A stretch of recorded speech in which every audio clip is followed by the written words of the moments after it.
Hello brother, ఈరోజు medium రేంజ్లో ఒక బాటిల్ పట్టుకొచ్చిన లిక్కర్ మార్ట్లో. నేను ఇంతవరకు ట్రై చేయలేదు. ఈ ఈ బ్రాండ్ నేను ఇంతవరకు ట్రై చేయలేదు. ఇది ఎట్లుందో చూసి చెప్తా. దీని పేరు వచ్చేసి మాల్టేజ్ ఏజ్డ్ విస్కీ. చూడండి, ఇది గోవాలో మ్యానుఫ్యాక్చర్ అయ్యింది. అయితే దీని టేస్ట్ ఫ్లేవర్ ఎట్లుంటుందో చెప్తా. ఇది మాల్టేజ్ ఏజ్డ్ విస్కీ, ఓక్ బ్యారెల్ ఏజ్ అయితే తయారైందని దీని మీద రాసి ఉంది. అయితే ఇది ఎట్లుందో చెప్తా. దీంట్లో ఆల్కహాల్ పర్సంటేజ్ వచ్చేసి 42.8 ఉంది. ప్రైస్ వచ్చేసి 1320 రూపీస్ తెలంగాణ రేట్. ఇది గోవా నుంచి నేను తెలియదు బాటిల్, తెలంగాణ లిక్కర్ మార్ట్లోనే తీసుకొచ్చిన. అక్కడ ఏం రేట్ ఉందో మనకు తెలియదు. ఇక్కడ లిక్కర్ మార్ట్లో మాత్రం 1320 రూపీస్ ఉంది. అంటే అరౌండ్ సిగ్నేచర్ కంటే కొంచెం తక్కువ రేంజ్, దాదాపు ఆ రేంజే సిగ్నేచర్ రేంజ్ లో. ఇది ఎట్లుంటుందో చూద్దాం. అయితే ఈ బాటిల్ కలర్ గురించి నేను ఇదివరకు చెప్పిన, ఇట్లాంటి కలర్ ఉన్న బాటిల్లో ఎందుకు పోస్తారు అని చెప్పేసి పాత వీడియోలలో ఉంటాయి చూడండి. ఇప్పుడు దాని గురించి టైం వేస్ట్ అనవసరం. ఇది ఎట్లుందో చెప్తా చూడండి.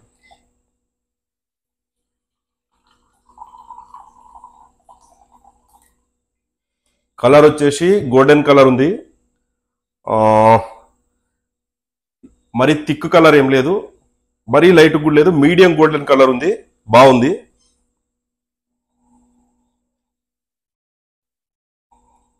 కొంచెం హార్డ్ ఫ్లేవర్ ఉంది, కొంచెం హార్డ్ స్మెల్. అంటే నీకు ఆల్కహాల్ స్పిరిట్ స్మెల్ ఎక్కువ వస్తుంది, కొంచెము ఫ్లేవర్ స్మెల్ వస్తుంది, కానీ అవి కొంచెం తక్కువ ఉన్నాయి.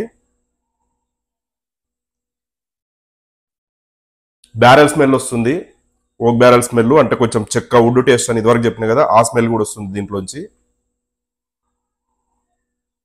క్రీమ్ ఫ్లేవర్స్ అయితే ఉన్నట్టేం కనబడతలేవు, కాకపోతే కొంచెం స్వీటీ ఫ్లేవర్, అంటే కొంచెం ఆ స్మెల్ అరోమా వస్తుంది. చేర్స్ మళ్ళా ఇది ఎట్లుందో సిప్ చేసి చెప్తా.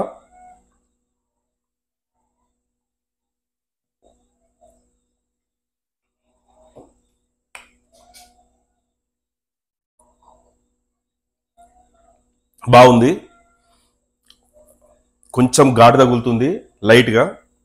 అంటే ఈ రేంజ్లో ఉన్న బాటిల్స్ అన్ని ఎంత ఉంటాయి, సిగ్నేచర్, బ్లెండర్ స్ప్రైట్, అవి టేస్ట్ ఎట్లుంటుందో దాదాపు కొంచెం అదే రేంజ్లో ఉంది. సిగ్నేచర్ ఏమో క్రీమీ ఫ్లేవర్ వస్తుంది, ఇది స్మోకీ ఫ్లేవర్ వస్తుంది, వుడెన్ ఫ్లేవర్ వస్తుంది, కానీ క్రీమీ ఫ్లేవర్ దీంట్లో లేదు. బ్లెండర్ స్ప్రైట్ టేస్ట్ కొంచెం దగ్గర ఉంది, ఆ మాత్రం టచ్ అవుతుంది. మరి ఇంకా చీప్ బ్రాండ్స్ ఉన్న రాయల్ స్టాగ్ అట్లా టేస్ట్ లేదు.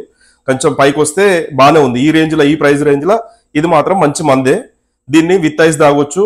వాటర్ కూడా కొంచెం మీడియంగా కలుపుకుంటేనే బాగుంటుంది. మళ్ళీ ఫుల్గా నింపేస్తే దీంట్లో ఉన్న smoky flavour, wooden flavour miss అయిపోతాయి. ఓకేనా? చేర్స్ మళ్ళా.